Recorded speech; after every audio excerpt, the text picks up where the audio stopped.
Alhamdulillah, wassalatu wassalamu ala rasulillah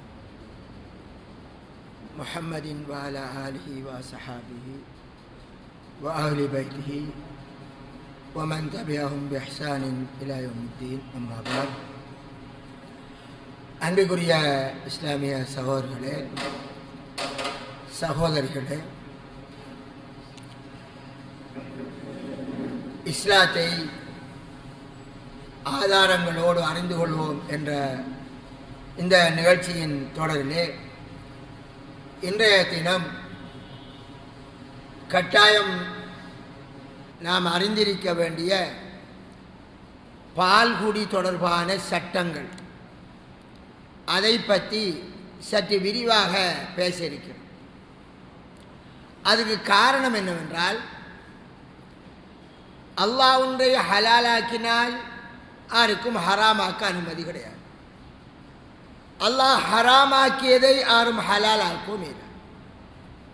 இரண்டும் பெரும்பாலும் ஹலால் என்கிற அந்த உரிமை அல்லாஹ்வுக்கு சொந்தம், ஹராம் என்கிற உரிமை அல்லாஹ்வுக்கு சொந்தம். ஆனால் தான் அல்லாஹ் நபியை பார்த்து கேட்டான், யா அய்யுஹன் நபியு, ஏ நபியே, லிம துஹர்ரிமு மா அஹல்லல்லாஹு லக், அல்லாஹ் உனக்கு ஹலாலாக்கியதை நீ என்ன ஹராமாக்குறாய்? இது அல்லாஹ் நபியிடம் கேட்க. தபுதகி மர்லாத்த அஸ்வாஜி, உன்னுடைய மனைவிமார்களுடைய பொருத்தத்திற்காக நீ ஹராமாக்கி, அல்லாஹ் ஹலாலாக்கியதை எப்படி நீ அல்லாஹ் ஹராமாக்கியதை எப்படி ஹலாலாக்குவாய் என்று அல்லாஹ் விழிக்கிறான். ஆக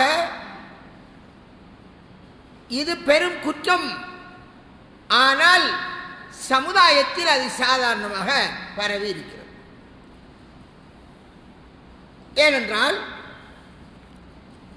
குர்ஆனிலே சூரத்து நிசாவிலே அல்லாஹ் மஹரமான ஆண்கள், மஹரமான பெண்களின் லிஸ்டை அல்லாஹ் அடுக்குகிறார்.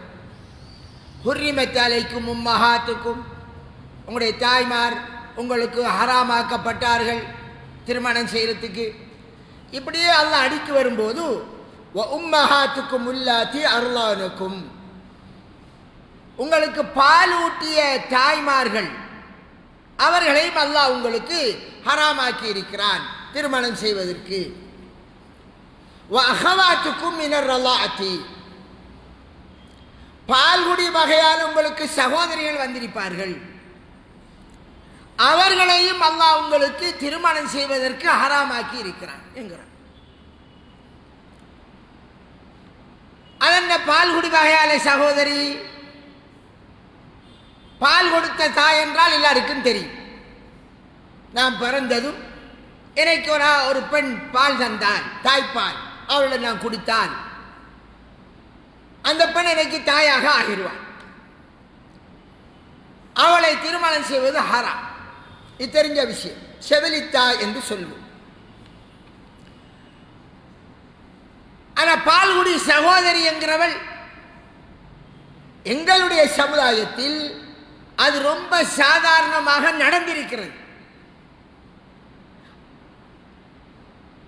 அந்த சகோதரிகளை அறியாமல் எங்களுடைய சமுதாயத்தில் சிலர் திருமணமும் செய்திருக்கிறார்கள். அவர்களுக்கு பின்னால் தெரிய வருகிறது பால்குடி சகோதரி வேண்டும், பிள்ளையும் கிடைச்சிட்டு, ஆனால் அவர்களோடு வாழ்கிறார்கள்.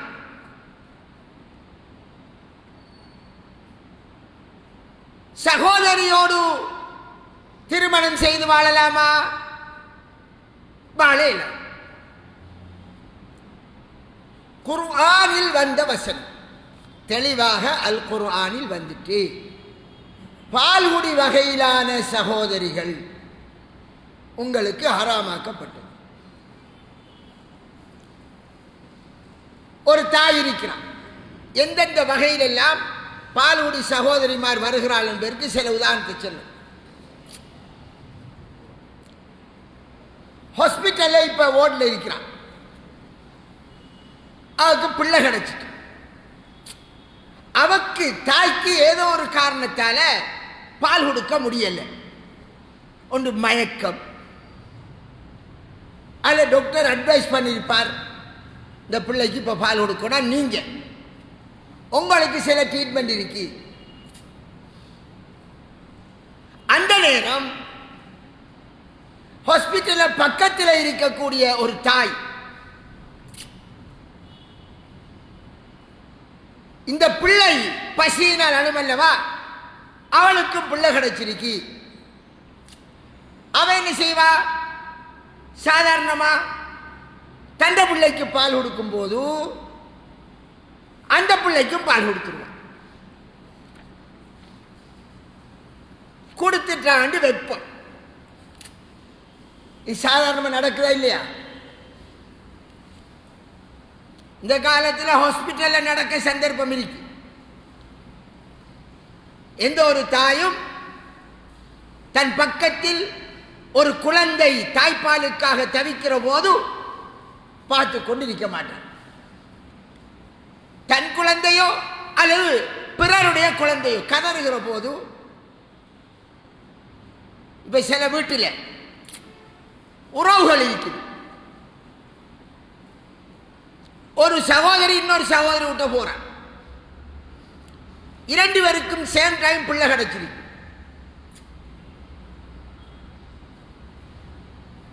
அப்ப அந்த நேரத்தில் வீட்டுக்காரன் என்ன செஞ்சிட்டா, ஸ்டார்ட்டா பாத்ரூம் போக வேண்டி வந்து பாத்ரூம் போயிட்டான். தாத்தாட புள்ள பசியினால அழுகுது. தங்கச்சி என்ன செய்வா, தாத்தாட புள்ள தானே பால் கொடுத்து, இல்லாட்டி தன் சகோதரனுடைய பிள்ளை, தன் சகோதரனுடைய பிள்ளை அழுகுது, தனக்கும் பிள்ளை கிடைச்சிருக்கு. அப்ப சகோதர பிள்ளை அழுகிற போது என்ன செய்வா, தண்ட பிள்ளைக்கு தாய்ப்பால் கொடுக்கிற போல அந்த பிள்ளைக்கும் கொடுப்பா. என்ற பிள்ளை இவட பிள்ளை பொம்புளை, அவர பிள்ளை ஆம்பிளை. சகோதரன் பிள்ளை என்றால் மச்சி மச்சான் என்று தெரியும். சகோதர பிள்ளை என்றால் நம்முடைய வழக்கில் சாட்சி உரையாட பிள்ளைல கல்யாணம் முடிக்கிறல்ல, அது வழக்கில். அல்லாஹ்வுடைய மார்க்கப்படி முடிக்கலாமா இல்லையா? அல்லாஹ்வுடைய மார்க்கப்படி முடிக்கலாம். ஆனால் சாட்சி உரையமான பிள்ளைல முடிக்கல, விடுவோமே. இப்ப யாருக்கு பால் கொடுத்த, சகோதரனுடைய பிள்ளைக்கு. இவக்கு பொம்பளை பிள்ளை, சகோதரனுக்கு ஆம்பளை பிள்ளை. இவ ரெண்டு பேரும் மாறி மச்சான் மச்சி. பால் கொடுத்தவும் சொல்லாம விட்டுட்டான்.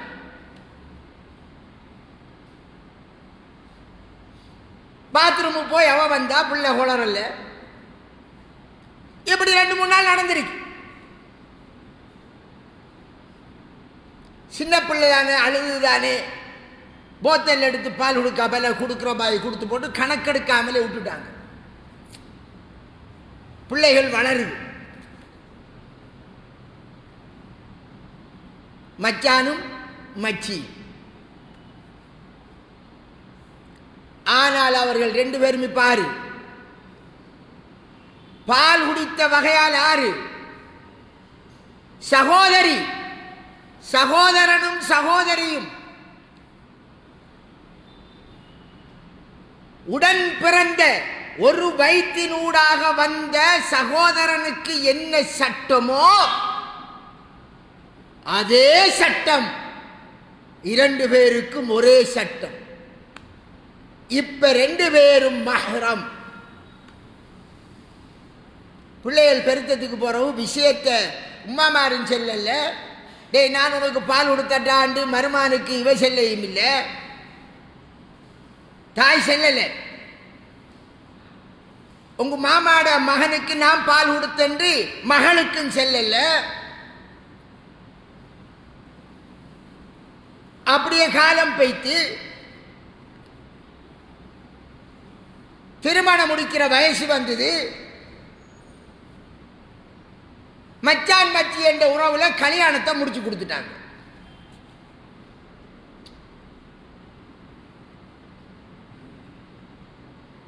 இது நடக்குதா இல்லையா?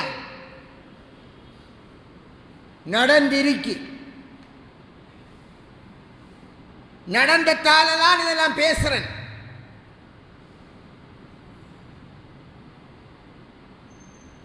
அல்லாஹ்வுடைய இந்த சட்டத்தை அறியாததால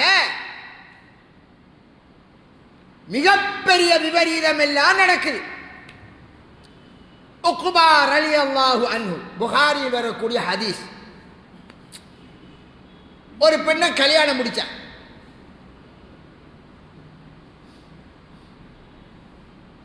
இப்ப ஒரு பொம்பளை வார,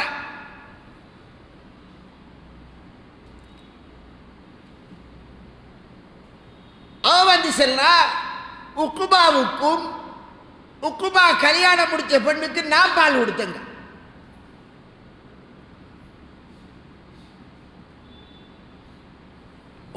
ஒரு பிள்ளை ஒரு தாயிரம் பால் குடித்தால் அந்த தாயினுடைய வயிற்றினூடாக பிறந்த ஏனைய பிள்ளைகளுக்குரிய அதே சட்டங்கள் இந்த பிள்ளைக்கும் வந்து. அப்ப அந்த தாயினுடைய வயிற்றில் பிறக்கின்ற அனைத்து பொம்பளை பிள்ளைகளும் இந்த பால் குடித்த பொடியனுக்கு சகோதரி. இது இமாம்களுடைய கருத்தல்ல. குர்ஆனில் அல்லாஹ் தெளிவாக சொல்கிற சட்டம். இதில் இமாம்களுக்கிடையில் எந்த கருத்து வேறுபாடும், ஷாஃபி, ஹனபி, ஹம்பலி, மாலிகி ஒரு மதுஹபிலேயும் கருத்து வேறுபாடு கிடையாது. இப்ப இவர் வந்து சொன்னோன்னு பெண்ட தரப்புக்கு பெண்ணுடைய பாப்பா அபு இஹாப் அவர குடும்பத்தாக்கிட்ட செய்தியை அனுப்புறார். என்னம்மா உங்களுக்கு தெரியுமா? அந்த குடும்பத்தாட்ட கேட்டோன்னே, எங்களுக்கு தெரியா, எங்கட பிள்ளைக்கு பால் கொடுத்த செய்தி. கொடுத்தவ உண்மையை சொல்லிட்டான்.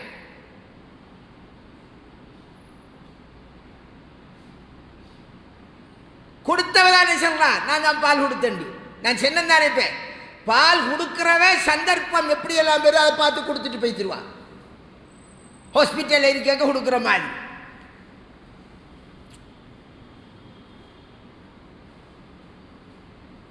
இவருக்கு இப்ப ஒன்றும் விளங்கல, என்ன செய்யறது? அவர் தன் வாகனத்தில் ஏறி ரசூலுல்லாஹ்விடம் தீர்ப்பு கேட்டு போகிறார். மதீனாவுக்கு போறார்.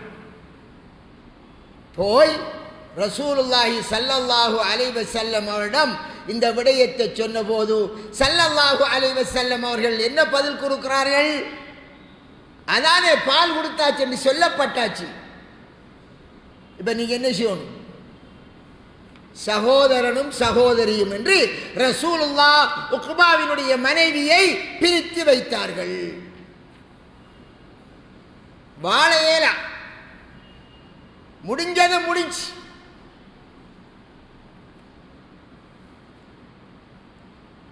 அதுக்கு பிறகும் தெரிஞ்சு கொண்டு வாழ்ந்தால் ஒரு சகோதரன் ஒரு சகோதரியோடு தப்பாக உறவு கொள்ளான்ற கருத்து வந்துடும். கல்யாணம் செய்யலுமா? கல்யாணம் செய்யலாம். கல்யாணம் முடிக்க முடியாத ஒரு பெண்ணோடு ஒருவர் வாழ்ந்தால் விபச்சாரம் ஆகும். அல்லாஹ் ஹராமாக்கி.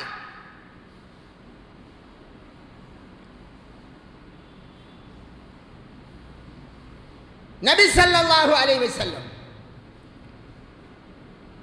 அவர்கள் தாய்ப்பால் ஆமினாவிடம் கொடுத்தார்கள். நபி ஸல்லல்லாஹு அலைஹி வஸல்லம் அவர்களுக்கு செவிலி தாயாக முதல் பால் கொடுத்தது அந்த காலத்தில் அது சாதாரண வழக்காக இருந்தது. அவனுடைய சாச்சா அபூலஹப், பெரியப்பா, அபூலஹபினுடைய அடிமை பெண் சுவைபா அவட பெயர். ரசூலுல்லாஹி ஸல்லல்லாஹு அலைஹி வஸல்லம் அவர்களுக்கு பால் கொடுத்தார். அவருடைய சிற்றப்பா யாரு? ஹம்சா ரலியல்லாஹு அன்ஹு, நபிகளாருடைய வாப்பாவின் தம்பி ஹம்சா ரலியல்லாஹு அன்ஹு நமக்கு தெரியும். உஹது யுத்தத்தில் கொல்லப்பட்டவர். அவருக்கு ஒரு பொம்பளை பிள்ளை. சஹாபாக்கள் சமுதாயத்தில் ஒரு பண்பு இருந்தது. ரசூலுல்லாஹ்விற்கு தங்களுடைய பிள்ளைகளை முடித்துக் கொடுக்க வேண்டும் என்ற ஒரு ஆசை. எல்லாருக்கும் இல்லாட்டியும் அப்படி ஒரு விருப்பம். அப்ப என்ன சொன்னாங்க, ஹம்சா ரலியல்லாஹு அன்ஹு மகள், அந்த பிள்ளை நபிகளாருக்கு பிறப்படிப்படையில் சின்னப்பாவின் மகள், தன் பாப்பாவின் சகோதரின் மகள், சின்னப்பா பெரியப்பாவின் மகள், மஹ்ரமா அஜ்னபியா, அஜ்னபி, கல்யாணம் முடிக்கிறது ஹலால் என்று அல்லாஹ் சூரத்துல் அஹ்ஸாபின் 50வது வசனத்தில் தெளிவாக சொல்கிறான். குர்ஆன்ல தெளிவா வந்து இந்த விஷயத்தில் ஷாஃபி, ஹனஃபி, ஹம்பலி, மாலிக் எந்த மதுஹபிலும் எந்த கருத்து வேறுபாடும் கிடையாது. காரணம் தெளிவாக குர்ஆனில் வந்தது. சின்னப்பா பெரியப்பாவின் பெண் பிள்ளைகளை திருமணம் செய்யலாம். ஆனால் இன்றைய சமுதாயம் அதை ஹராமாக்கி வச்சிருக்கு. ஹராமாக்கி வச்சுட்டு சின்னப்பா பெரியப்பாட சாட்சி பெரியம்மாட பிள்ளைகளுக்கு சொந்த சகோதரனுக்குரிய உறவை கொடுத்து வச்சு வாங்க பிள்ளை என்று சொல்லி திறந்து வச்சிருக்காங்க வீட்டை. இதுல தௌஹீதுக்காரர்கள் என்று சொல்லி அவர்களும் அப்படித்தான் இருக்காங்க. வந்தா விட்டுருவாங்க. என்னத்தில எல்லாம் கருத்து வேறுபாட விஷயத்திலாம் போனதில் வைப்பாங்க. சின்னப்பா பெரியப்பாட பிள்ளையா விட்டுருவாங்க. குர்ஆன்ல தெளிவா அஜ்னபி என்றது அவருக்கு அனுமதி இல்லை அந்த வீட்டில் நுழைவதற்கு. தெளிவான பச்சை ஹராத்திற்கு நீங்க எப்படி அனுமதிப்பீங்க? அந்த பொம்பளை செல்லணும், ஊட்ட மகரம் இல்லை, ஆம்பளைகள் இல்லை, நீங்க போங்க. அவரால் அவங்களும் வர்றாங்க. தாத்தா ரெண்டு படா ரெண்டு போவார். என்ன தங்கச்சி சிவமா இருக்கீங்க? அவர் குஷினி வரையும் போவார். அவர் தான் கறி வாங்குவார். மச்சான் குழம்பு போய்க்கார். மச்சான் கோல் எடுத்தா மச்சான் சொல்லலாம். அவரும் 6க்கு 6 மச்சான். சரி, அது அடுத்த சரி மஹ்ரம் அஜ்னபி. அப்ப ரசூலுல்லாஹி ஸல்லல்லாஹு அலைஹி வஸல்லம் இடத்துல வந்து செல்றாங்க. ஹம்சா ரலியல்லாஹு அன்ஹு மகள் இருக்கா, உங்களுக்கு சின்னப்பாட மகள், நீங்க கல்யாணம் முடியுங்கோ என்று சொன்னாங்க. முடிக்கலாம் தானே? அப்ப ரசூலுல்லாஹி ஸல்லல்லாஹு அலைஹி வஸல்லம் சொல்றார்கள், புகாரில் வர ஹதீஸ், என்ன சொன்னார்கள்?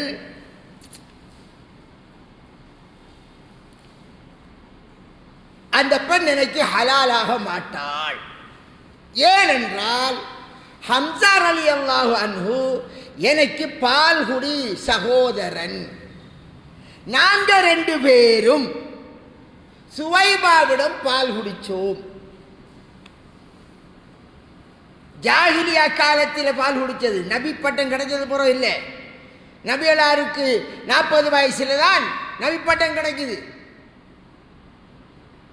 தான் யாரிடம் பால் குடித்து அந்த பால்குடி வகையாலே தனக்கு யாரெல்லாம் சகோதரன், யாரெல்லாம் சகோதரி, யாரெல்லாம் தாயார் என்பதை அறிந்து வைத்திருந்தார்கள். அப்ப ரசூலுல்லாஹ் சொன்னாங்க, அவர் எனக்கு சகோதரன், பிறப்படிப்படையில் சாச்சா, ஆனால் நான் பால் குடித்த வகையால எனக்கு சகோதரன் ஆயிட்டார். அப்ப சகோதரன் ஆனால் சகோதரனுடைய மகளாரு? இப்ப என்னுடைய சகோதரனின் மகள் எனக்கு யாருங்க? மகள். அந்த பிள்ளைக்கு நான் யாரு? சின்னப்பா, சாச்சா. அதனால ஹம்சா ரலியல்லாஹு அன்ஹு அவர்களுடைய பிள்ளை நான் முடிக்கல. எனக்கு ஹலால் இல்லை. எனக்கு மகள் முறை.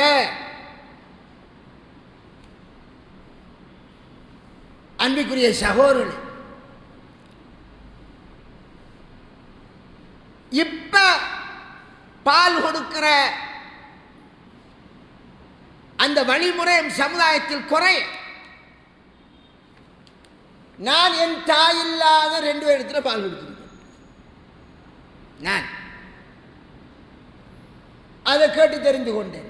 எங்க உம்மா ஒன்றை சொன்னா என்னுடைய எழுக்கவுடு இல்லை இருந்தவர்கள், நான் பிள்ளையை பிறந்திருக்கிற நேரம் அவங்களுக்கும் ஒரு பிள்ளை. அந்த காலத்தில் என்ன செய்வாங்க, 50 வருஷத்துக்கு முந்தைய கதை எப்படி, நான் அவர் விட்ட போனா என்ன அங்கே தூக்கி போனா அல்லது அவங்க வந்து எங்களோட பிள்ளையை தாங்கிட்டு கூட்டிட்டு போனா அந்த வீட்டில் இருக்க நான் குளறினா அவன் என்ன செய்வான், நம்மட பிள்ளானே ஊராட பிள்ளைன்னு பார்க்க மாட்டார்கள். பாலை கொடுப்பார்கள், தாய்ப்பால் கொடுப்பார்கள். அவக்கு மகன், அவக்கு 2 பொம்பளை பிள்ளை. எனக்கு யாரு சகோதரி. எனக்கு அவர்கள் சகோதரி மட்டுமல்ல, அவர்களுடைய பொம்பளை பிள்ளைகள் எனக்கு யாரு, என் சகோதரின் மகளார். எனக்கு சட்டப்படி மகள். அந்த பரம்பரையில் வர எல்லோரும் மகள் மகள மகள் மகள மகள் எல்லாம் எனக்கு யாரு, எனக்கு யாருங்க மகரம். அவட தாய், அதாவது எனக்கு தாய்ப்பால் தந்த பெண்ணினுடைய சொந்த பிள்ளைக்கு என்ன சட்டமோ அதே சட்டம்.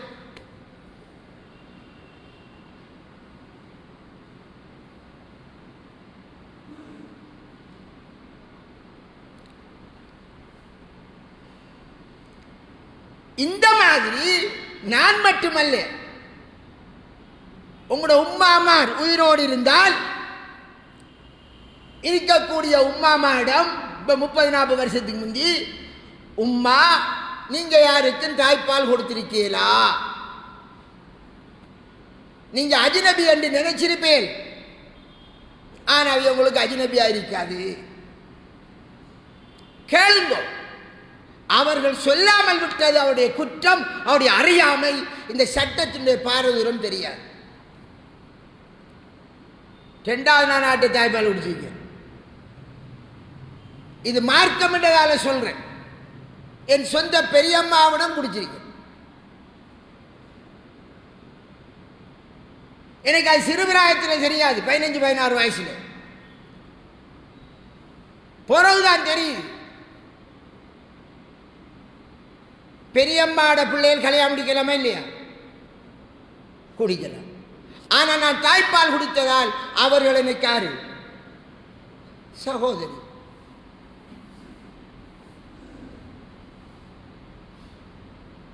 இதை மறைக்க கூடாது, வெளிப்படுத்த வேண்டும். அதனால் தான் ரசூலுல்லாஹி ஸல்லல்லாஹு அலைஹி வஸல்லம் வரலாற்றில், சஹாபாக்களின் வரலாற்றில் இவர் பால்குடி சகோதரன், இவர் பால்குடி சகோதரி என்கிற செய்தியெல்லாம் அம்பலப்படுத்தப்படுது, ஒன்றும் மறைக்கப்படவில்லை. என்னடா இவர் இவர் குடும்பத்து கதை அழைக்கிறேன் கேட்டுருவாங்க. இது குடும்பத்து கதை அல்ல, மார்க்க ரீதியாக அது இவ்வளவுக்கு முக்கியத்துவம் கொடுக்கப்பட்டு வந்த விஷயம். தெரியாட்டி என்ன நடக்கும், நான் என்ற பால்குடி சகோதரர் வீட்டை போறேன். போனால் அந்த வீட்டில் பொம்பளை இருக்கா, தெரியாத ஆட்கள் என்ன நினைப்பாங்க, என்ன நினைப்பாங்க, என்னடாங்க இவர் பொம்பளை வைக்கிற விட்டு அஜ்னபியத்தான பொம்பளை விட்ட போற நினைப்பாங்களா இல்லையா? பிள்ளையில முடியுமா இல்லையா? தனக்கு இன்னார் மகரம், தனக்கு இன்னார் இந்த வழி சகோதரன் சகோதரி என்பதை கட்டாயம் அவர் தன் வாழுகின்ற சமுதாயத்தில் சொல்ல வேண்டும்.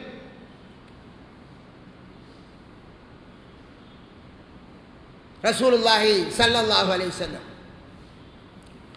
அவர்கள்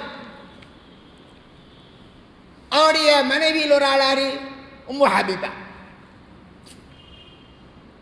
உம்மு ஹபீபா ரலியல்லாஹு அன்ஹா ரசூலுல்லாஹி ஸல்லல்லாஹு அலைஹி வஸல்லம் இடத்துல பாரு, அல்லாஹ்வின் தூதரே, என்னுடைய சகோதரி அபூ சுஃபியானுடைய மகள் தான் உம்மு ஹபீபா. என்னுடைய சிஸ்டரை நீங்க கல்யாணம் முடியுங்க. எனக்கு சக்களத்தியாக இன்னொருத்தர் வாரத்தை நான் விரும்பல, என்ற சகோதரி வாரத்தை நான் விரும்புறேன். அப்படி விரும்புறையா என்று கேட்டார்கள் ரசூலுல்லாஹி ஸல்லல்லாஹு அலைஹி வஸல்லம். ஆம். அப்ப ரசூலுல்லாஹ் சொன்னாங்க, அனுமதி இல்லை வேண்டாம். ஏன் அனுமதி இல்லை சொல்லுங்க.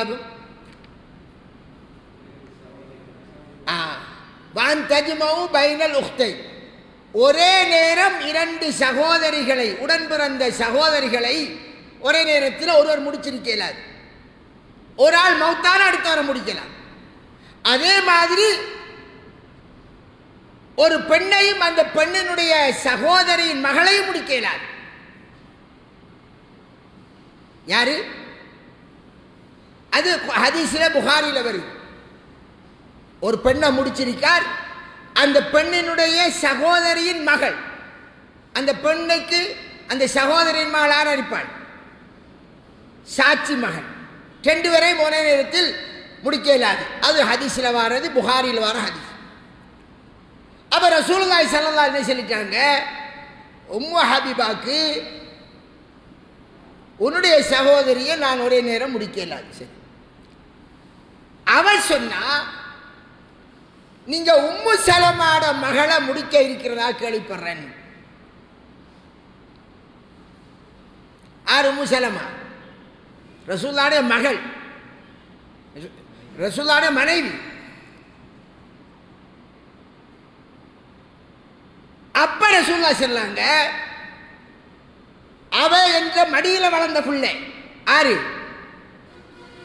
கணவன் மனைவியினுடைய மடியில், மனைவியினுடைய பிள்ளை இவருடைய மடியில் வளர்ந்தால்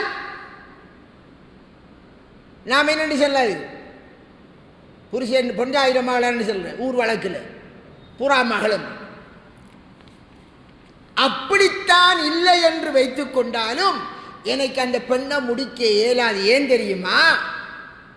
அபூ சலமாவும் நானும் ஒரே ஆளுக்கிட்ட பால் குடிச்சிருக்கோம். ஆறு? உம்மு சலமா ரலியல்லாஹு அன்ஹு, உம்மு சலமாவுடைய ஹஸ்பண்ட் அபூ சலமாவும் நானும் ஒரே நபருக்கிட்ட பால் குடிச்சிருக்கோம் என்று ரசூலுல்லாஹி ஸல்லல்லாஹு அலைஹி சொல்லி, அதனால் அபூ சலமா எனக்காரு பால்குடி சகோதரன். என்ற சகோதரன் மௌத்தா போய்த்தார். அவருடைய மனைவி தானாரு அபூ சலமா, உம்மு சலமா. நான் கல்யாணம் கேட்டு முடிச்சுக்கிட்டேன். அந்த பிள்ளை எனக்கு, அவரை பிள்ளை எனக்கு பிள்ளை.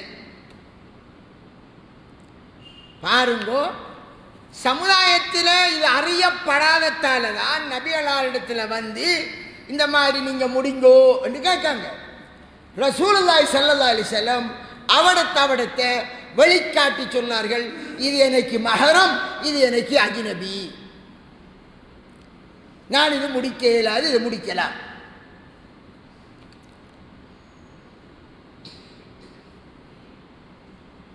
ஆயிஷா ரலியல்லாஹு அன்ஹா அவரிடத்தில் அஃப்லஹ்ங்கிறவர் வாரார். ஹிஜாபுடைய வசனம் இறங்கிட்டு, ஹிஜ்ரி 5க்கு பின்னால 5ஆம் ஆண்டு தான் ஹிஜாபுடைய வசனம் இறங்குது, முகத்தை மூடணும் சட்டம். அப்ப இவன் திரைமறைவில் இருக்கான். அவர் வந்து உள்ள வர அனுமதி கேட்கார். அவர் ஏன் கேட்கார் தெரியுமா? ஆயிஷா ரலியல்லாஹு அன்ஹா அவர்களுக்கு இவருடைய மனைவி தாய்ப்பால் கொடுத்திருக்கார். இவருடைய மனைவி தாய்ப்பால் கொடுத்திருக்கார். அப்ப அவர் யாரு? யாருங்க? ஆயிஷா ரலியல்லாஹு ஒரு பொம்பளை இடத்துல தாய்ப்பால் குடிச்சிருக்கா. அவட ஹஸ்பண்ட் ஆரப்பே சாச்சா.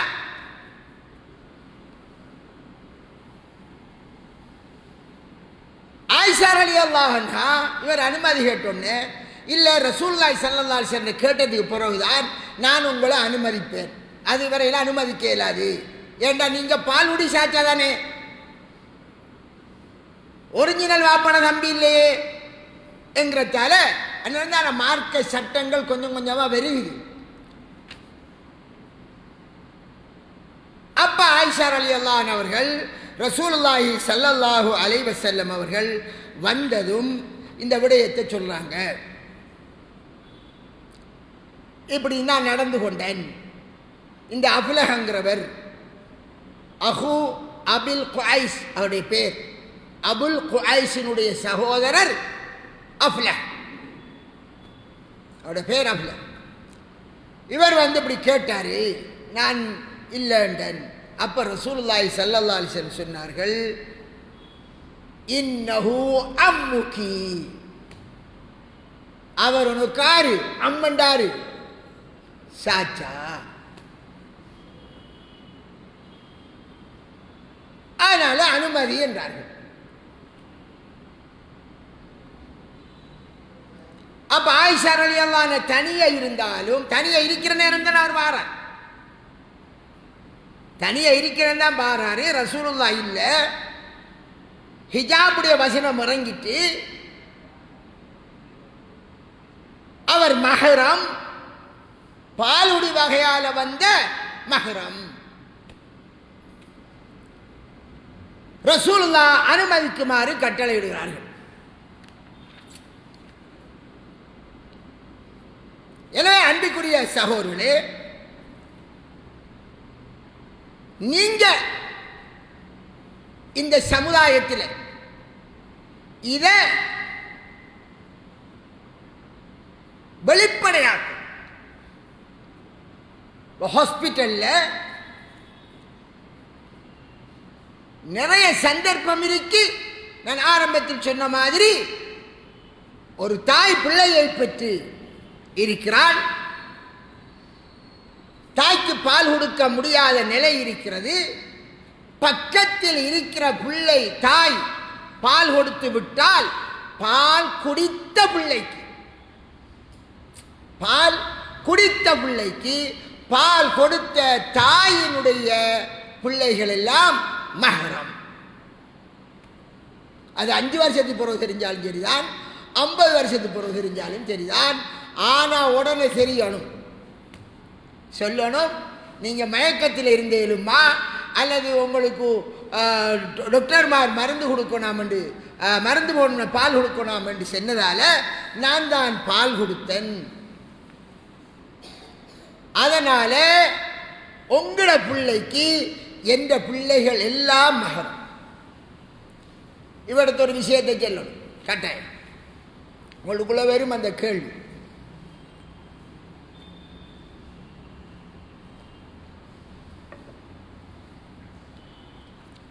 நான் ஒரு தாயிடத்தில் பால் குடிச்சிட்டேன், சரியா? இப்ப அவக்கு பிறந்த பொம்பளை எல்லாம் எனக்கு மகரம் வேண்டும். சரி, என்ற சகோதரன் இருக்கானே, எந்த சகோதரன் அவருக்கு மகரமாகுமா? என்ற உடம்பிறந்த சகோதரனுக்கு ஆகா. அவளை பால் குடித்தவருக்கு மட்டும்தான் மகரம், எனக்கு அவர்கள் சகோதரி. அதோட நின்று கொள்ளணும். இன்னொன்று, இப்ப நான் ஒரு தாயிடத்தில் பால் குடிச்சிட்டேன், அவன் எனக்கு தாய், தாயாயிட்டான்டா, அவட சகோதரி எனக்கு யாரு?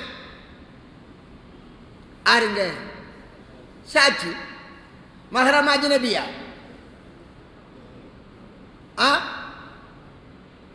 சாட்சியை கல்யாணம் முடிக்கலாமா? முடிக்க இயலாது. அவன் எனக்கு மஹரம். என் தாயின் சகோதரி எனக்கு யாரு? சாட்சி.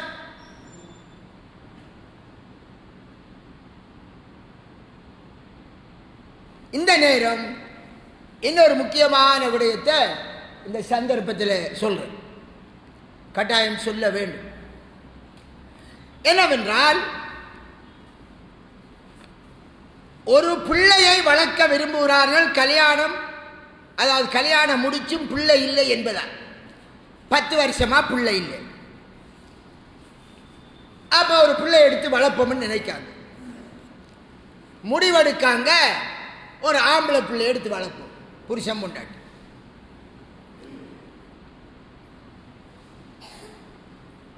இப்ப ஆம்பளை பிள்ளை எடுத்து வளர்க்க போறாங்க.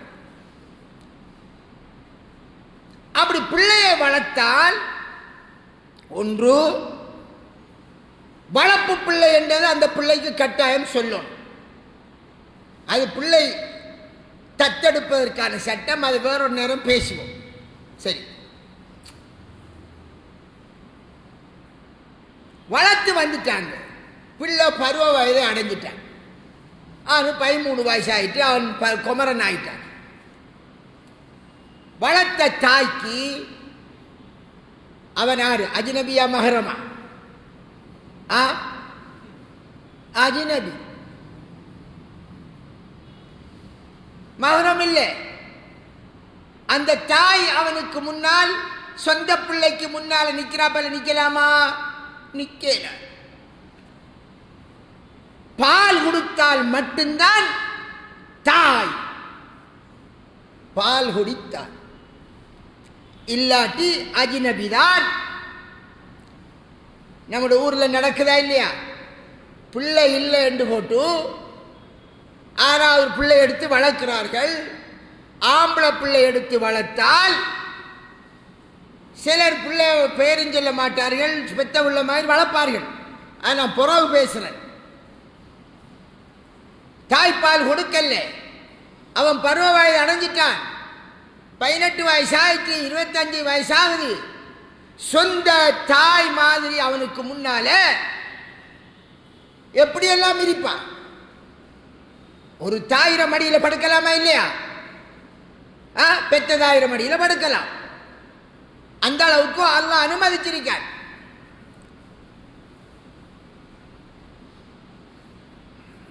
அவர்கள் ஒரு தாய் மகனுக்கு இடையில மறைத்தல் என்கிற அந்த ஔரத்துடைய எல்லை ஒரு சின்ன அளவில் இருக்கும். அந்த மாதிரி நடக்கிறார்கள். இது தெளிவான பச்சை ஹராம்.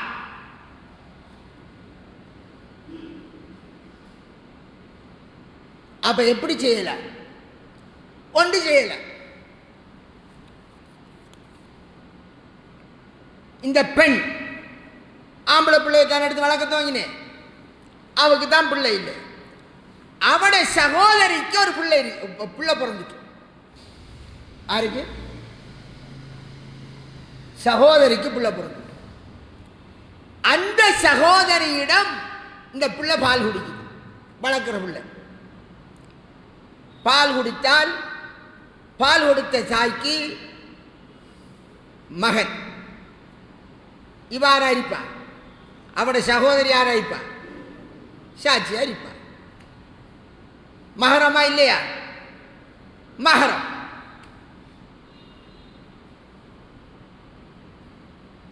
இப்படித்தான் வளர்க்கலாம்.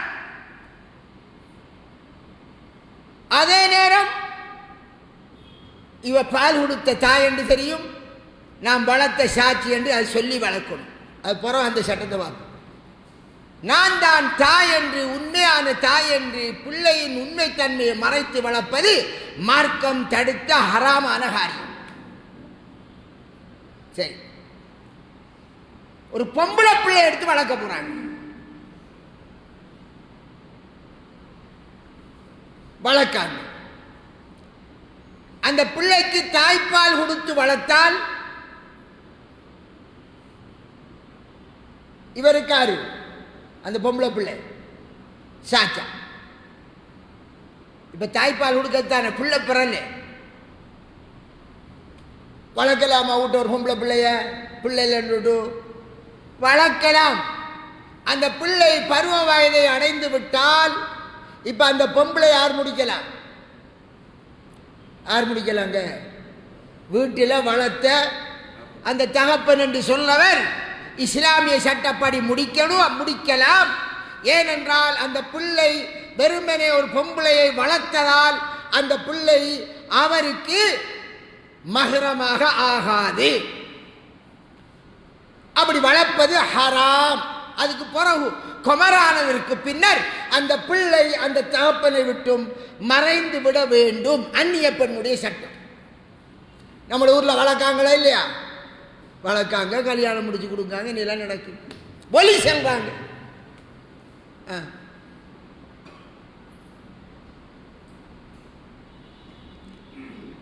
எப்படி வளர்க்கலாம் என்று சொல்லுங்க.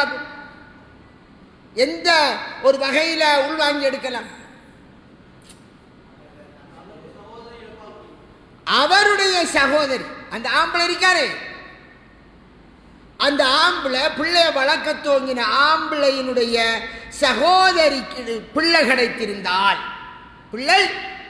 கிடைத்திருந்தால் அவகிட்ட பால் குடிச்சால் பால்குடி வகையால் அவ தாயின் சகோதரனாரு. தன் தாயின் சகோதரனாருங்க மாமா, தாய் மாமா. உங்களுக்கு பிள்ளை வளர்க்கத்தானே சோட்ட, தாய் மாமன் நான் தான் ஒன்று வளர்க்கணுண்டு வளங்கும். வாப்பா என்று வளர்க்கிறார். வாப்பா என்று சொல்லி பிள்ளையினுடைய உண்மை தன்மையை, உறவு முறையை மறைப்பது குர்ஆனிலே தெளிவாக தடுக்கப்பட்ட காரியம். அதை பிறகு பேசுறேன்.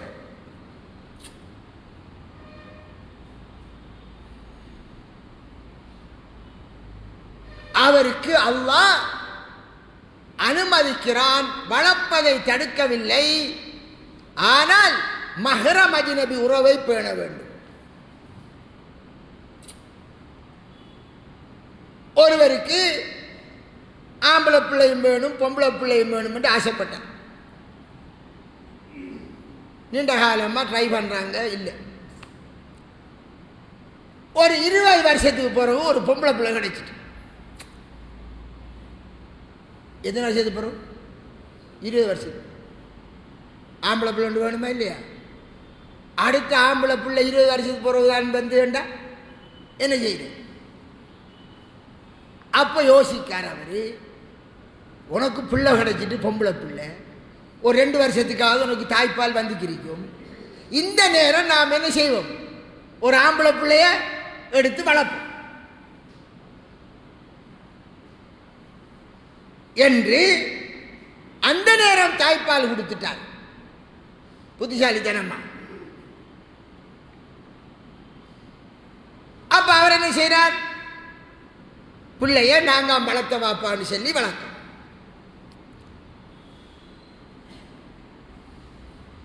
பிரச்சனை வருமா இப்ப?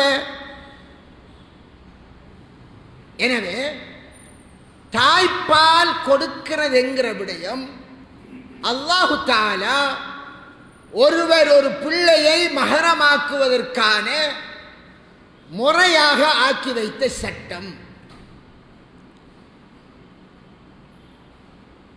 அந்த சட்டத்தில் மிக தெளிவோடு நாங்கள் இருக்க வேண்டும். ஏனென்றால் ரசூலுல்லாஹி ஸல்லல்லாஹு அலைஹி வஸல்லம் அவர்கள் என்ன கூறுகிறார்கள்? யஹ்ருமு மினர் ரலா மா யஹ்ருமு மினன் நஸப். பால்குடி முறையினால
அப்ப ரசூலுல்லாஹி ஸல்லல்லாஹு அலைஹி வஸல்லம் என்ன கூறுகிறார்கள்?